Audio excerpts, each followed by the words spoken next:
ব্যাস। দর্শক দেখুন, এবার পাকিস্তানকেও সাহায্য দেওয়া বন্ধ করে দিল ট্রাম্পের নতুন সরকার। সেই খবর সামনে চলে এসছে। প্রিয় দর্শক, আমি শফিকুল ইসলাম এবং আপনারা দেখছেন আরামবাগ টিভি।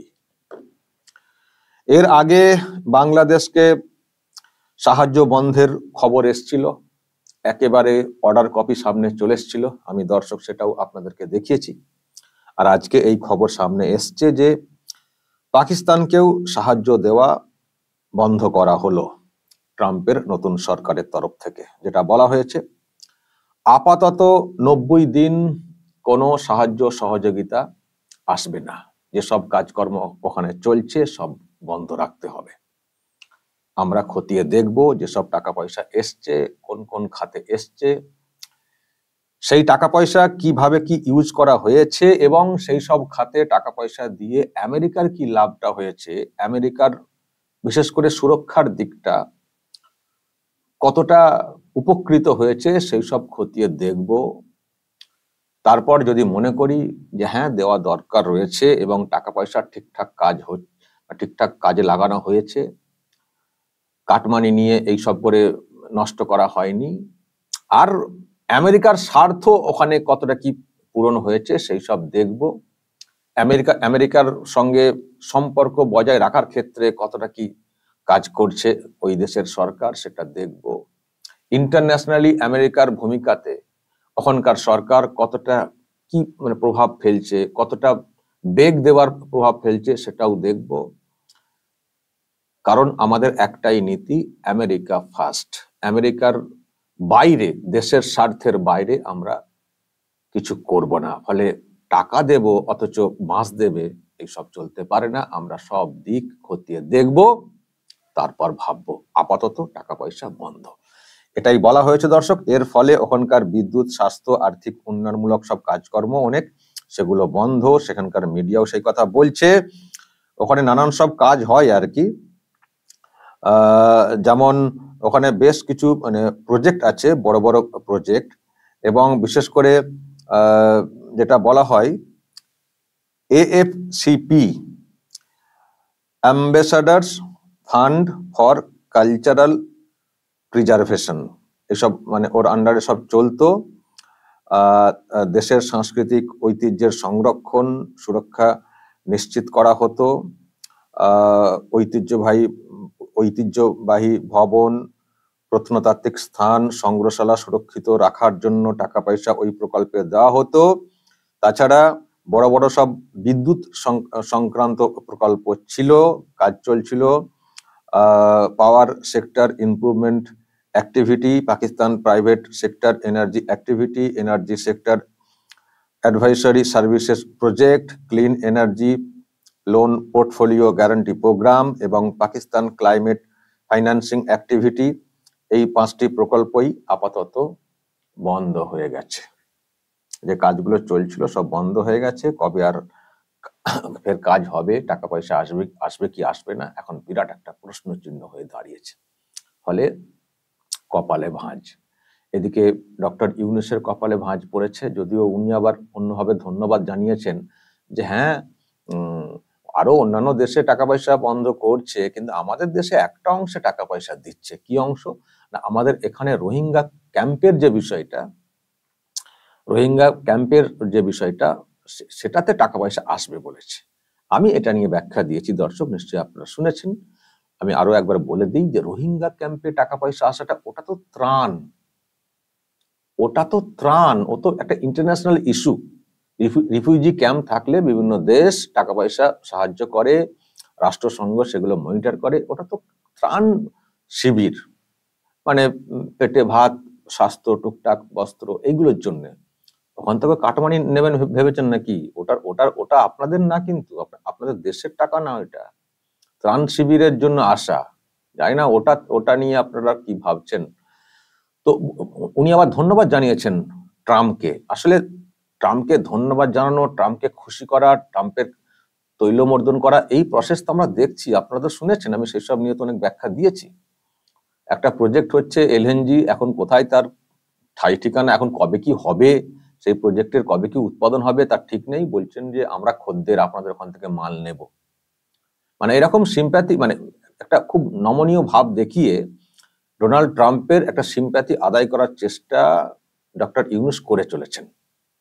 আগে অনেক গরম দেখিয়েছেন, জো বাইডেন খুব কাছে ছিলেন, তো এখন দেখছেন যে হাওয়া খুব খারাপ, তো অনেকটাই মানে হওয়ার চেষ্টা করছেন।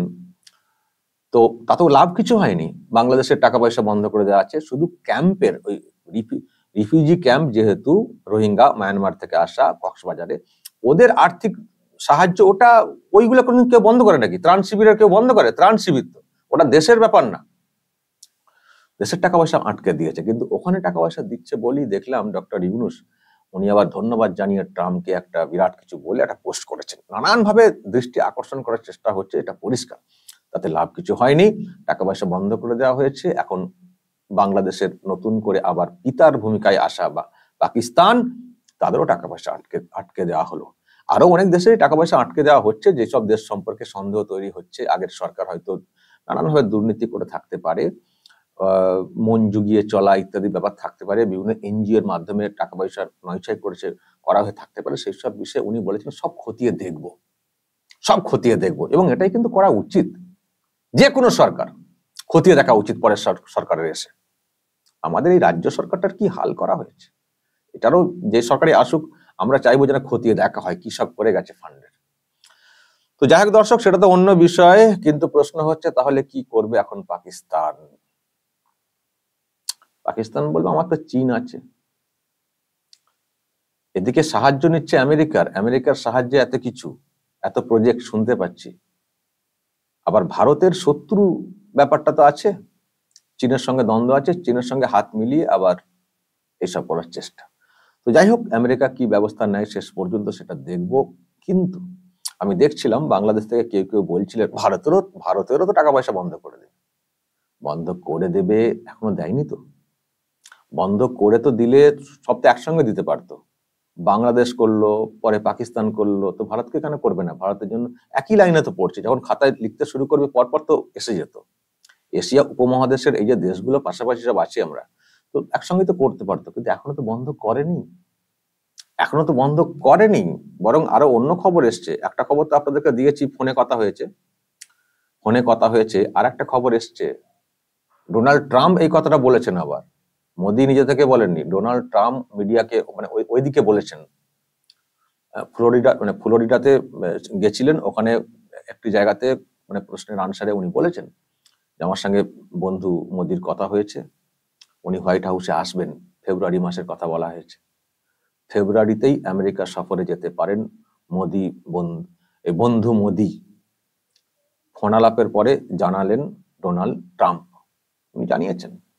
তো যখন বন্ধুকে ডাকছেন আসুন হোয়াইট হাউসে আলোচনা করব, তো তখন আবার এত বলার কি আছে যে ভারতের বন্ধ করে দেবে? বন্ধ করে দেয়নি। ভারতের যে ডিপ্লোম্যাসি, আমি বারবার বলেছি, নরেন্দ্র মোদীর যে ডিপ্লোম্যাসি, উনি ঠিকঠাক ভাবে চলেন, সবাইকে নিয়ে চলেন। তো সুতরাং এখনো সেই কোপে তো আসেনি, কবে আসবে এলে সেটা অন্য বিষয়। এত দেশের ক্ষেত্রে শুনছেন বলছেন আপনারা, তো ভারতের তো বন্ধ করেনি, তো চলছে, তো যেগুলো চলার চলছে। আমরা এক্স্যাক্টলি বলতে পারবো না কোথায় কি চলছে, কত কি চলছে, তবে আশপাশের দেশ হিসেবে আমরা জানতে পারছি, পাশের দেশ যেসব খবরগুলো সামনে আসছে, এই প্রজেক্ট হতো সেগুলো সব বন্ধ করে দেওয়া হচ্ছে। তো এই হচ্ছে ব্যাপার। ডোনাল্ড ট্রাম্প এখন এইসব করছেন, কিন্তু এইসব করলেও আমাদের কতগুলো প্রশ্ন মনের মধ্যে আছে যে ডোনাল্ড ট্রাম্প ক্ষমতায় এসে সেগুলোর কি করবেন। তার মধ্যে বাংলাদেশে যে নির্যাতনের বিষয়টা এসছে এবং চিন্ময় প্রভুকে যেভাবে বিনা বিচারে আটকে রাখা হয়েছে, তারই বা বিচারটা কবে হবে, এইসব আমরা দেখতে চাই। সেই সব ক্ষেত্রে কি অ্যাকশন নিচ্ছেন ডোনাল্ড ট্রাম্প। আর ফেব্রুয়ারি মাসে বৈঠক আছে, যখন নরেন্দ্র মোদী ওখানে যাবেন, হয়তো অনেকগুলো প্রসঙ্গ উঠতে পারে। নিজের দুই দেশের যেমন ব্যাপার আছে, আবার বাংলাদেশ এখন তো নানান বিষয়ে প্রশ্ন তুলছে না, হাসিনাকে রেখে দেওয়া, তারপরে ওখানে নির্যাতন, তো সব মিলিয়ে হয়তো চর্চাতে আসতে পারে। তারপর কি ইকুয়েশন তৈরি করবেন ডোনাল্ড ট্রাম্প সেটা দেখতে হবে। তো এখন দেখা যাক, তার মধ্যে ট্রাম্পের নরম মনোভাব পাওয়ার জন্য ডক্টর ইউনূস বা ওদিকে পাকিস্তানের যারা আছেন তারাই বা কি করেন। দর্শক বলুন, নতুন খবর এলো, পাকিস্তানের ফান্ড বন্ধ। আর ভারতের প্রধানমন্ত্রীকে বন্ধু হিসেবে হোয়াইট হাউসে ডাক ডোনাল্ড ট্রাম্পের। অবশ্যই বলবেন যা বলার কমেন্ট বক্সে। নজর রাখবেন আরামবাগ টিভিতে।